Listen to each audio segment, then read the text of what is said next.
Bismillahirrahmanirrahim. Selamat malam. Assalamualaikum warahmatullahi wabarakatuh. Oke, teman-teman, kita bertemu lagi di mata kuliah Sustainable Business Model Universitas STI/STKOM.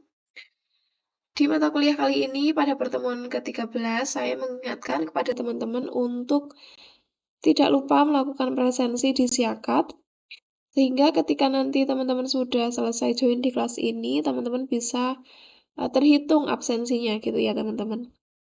Oke, tanpa berlama-lama lagi, langsung saja kita mulai pembahasannya. Di pertemuan kita yang ke-13 ini, kita akan membahas mengenai tantangan dalam green business. Kalau di minggu sebelumnya kita sudah membahas mengenai peluang gitu ya, peluang yang mungkin bisa diharapkan dari konsep green business. Nah, kali ini kita akan membahas kontrasnya, yaitu tantangan dalam green business. Langsung saja teman-teman, untuk yang pertama di sini. Ada beberapa tantangan yang bisa dihadapi atau yang mungkin dihadapi oleh pemerintah dalam penerapan green business. Ada 5 hal yang menjadi penekanan gitu ya di pemerintah, khususnya di pemerintahan. Yang pertama adalah kebutuhan teknologi dan penelitian dan pengembangan Litbang, penelitian dan pengembangan yang dapat diterapkan sesuai dengan kebutuhan industri nasional.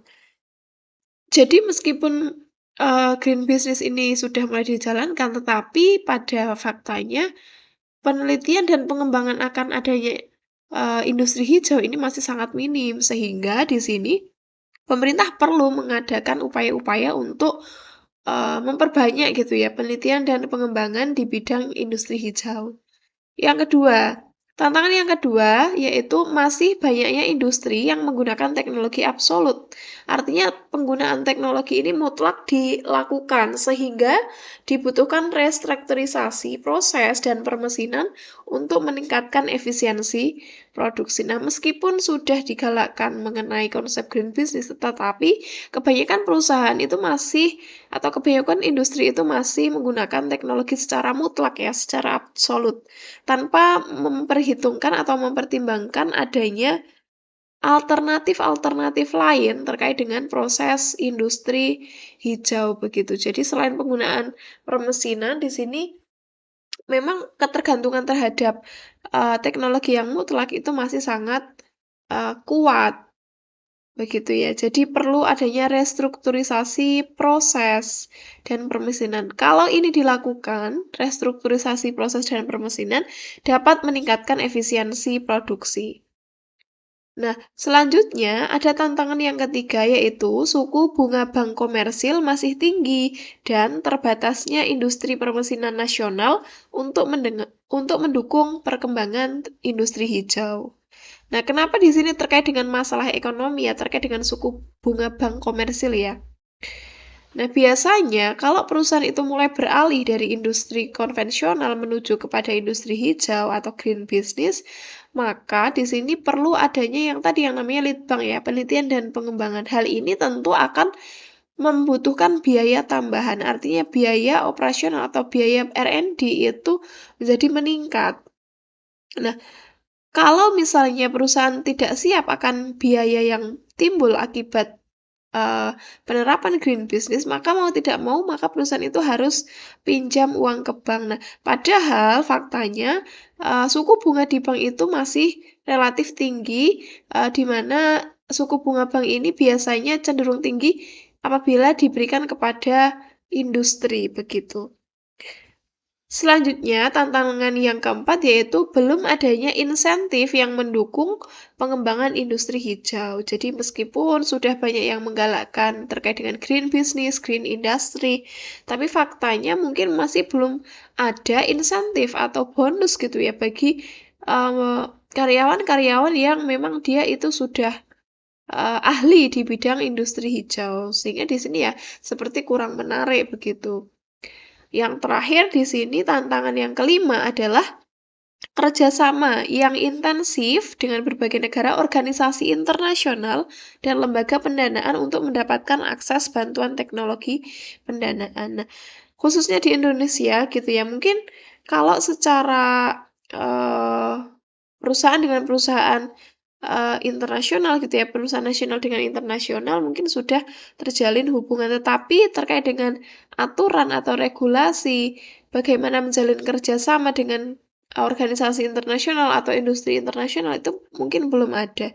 Jadi lagi-lagi terkait hambatan di sini muncul terkait dengan aturan atau kebijakan gitu ya. Sehingga karena di sini terbatas pada aturan dan regulasi, otomatis kalau perusahaan-perusahaan nasional kita ingin mendapatkan akses pendanaan dan mungkin juga bantuan teknologi dari luar negeri itu akan kurang. Padahal kalau kita lihat perkembangan industri hijau di luar negeri itu cukup pesat. Misalnya kita lihat di negara maju ya. Di negara maju ada Jepang. Nah, Jepang itu sangat terkenal sekali dengan industri hijaunya, industri yang ramah lingkungan begitu. Kita tahu sendiri bahwa budaya orang Jepang itu secara terstruktur sudah terbentuk akan adanya kepedulian terhadap lingkungan dengan melihat bahwa mayoritas masyarakat Jepang itu sudah membuang sampah, bisa memilah sampah dengan sesuai dengan jenisnya begitu. Nah, tantangan ini menjadi hal yang menjadi PR ya bagi pemerintah untuk menghadapi perkembangan industri hijau di masa mendatang. Selain peluangnya itu juga cukup besar ya, di minggu lalu kita sudah belajar itu. Nah, bagaimana cara menghadapi peluang tadi? Nah, di sini juga ada rekomendasi dalam menghadapi tantangan green business. Yang pertama adalah pengadaan ruang hijau. Ya, pengadaan ruang hijau. Yang kedua, infrastruktur untuk daur ulang. Nah, kita lihat kalau di negara-negara maju yang sudah peduli dengan lingkungan, itu kita lihat bahwa banyak sekali macamnya tempat sampah ya. Tapi di ruang-ruang publik juga sudah banyak sekali tersedia infrastruktur dan juga sarana untuk membuang sampah sesuai dengan jenis sampah tersebut. Tetapi bandingkan di negara kita bahkan memilah sampah atau peduli terhadap kebersihan itu masih sangat sesuatu yang sangat langka begitu ya. Bahkan di ruang-ruang terbuka, di ruang-ruang publik itu masih sangat sedikit sekali pemisahan tempat sampah begitu ya. Nah, minimal ada 2 ya untuk sampah organik dan anorganik. Tetapi di negara-negara maju di Jerman maupun di Jepang kalau kita lihat begitu ya, di sana bahkan ada lebih dari 4 jenis macam tempat sampah. Untuk kaleng misalnya, kaleng sendiri. Jadi kaleng yang terbuat dari aluminium. Kemudian ada juga yang terbuat dari botol.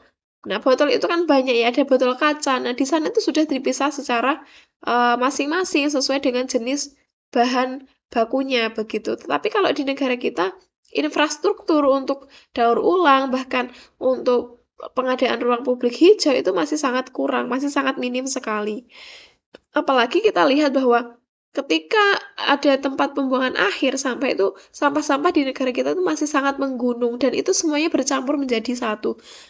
Ini menjadi tantangan bagi pemerintah kita siap tidak dalam menghadapi green business gitu ya. Di lain sisi kita menggembar-gemborkan green business, tetapi tantangan yang masih menjadi PR ini belum selesai begitu.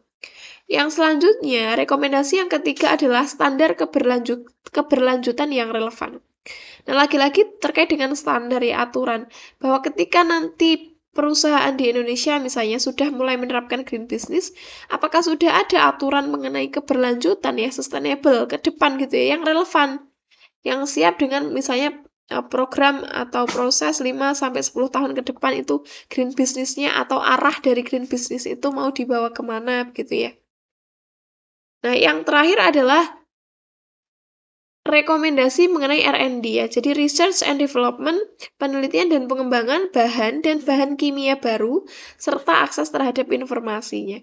Jadi banyak sekali bahan-bahan kimia yang menjadi bahan baku utama dalam proses industri misalnya. Itu sebenarnya tidak ramah lingkungan. Nah, akankah adanya research dan pengembangan ini, adanya penelitian dan pengembangan ini bisa menemukan bahan-bahan alternatif kimia baru yang bisa menggantikan bahan-bahan kimia lama yang itu tidak ramah lingkungan. Nah, kira-kira begitu, teman-teman. Jadi, setelah kita tahu ada tantangan di dalam konsep green business, maka kita juga ada rekomendasi-rekomendasi. Nah, rekomendasi yang diberikan ini tentunya terkait dengan permasalahan tantangan tadi, gitu ya, teman-teman. Oke, next. Ya. Oke, untuk pertemuan hari ini, untuk pertemuan ke-13 mengenai tantangan dalam green business, materinya sudah cukup sampai di sini. Saya mengingatkan kembali kepada teman-teman untuk melakukan presensi di Siakat begitu ya. Jangan lupa untuk melakukan presensi di Siakat agar kalian terhitung mengikuti kelas, SBM gitu ya. Terima kasih teman-teman untuk pertemuan kita yang ke-13 kita akhiri. Wassalamualaikum warahmatullahi wabarakatuh.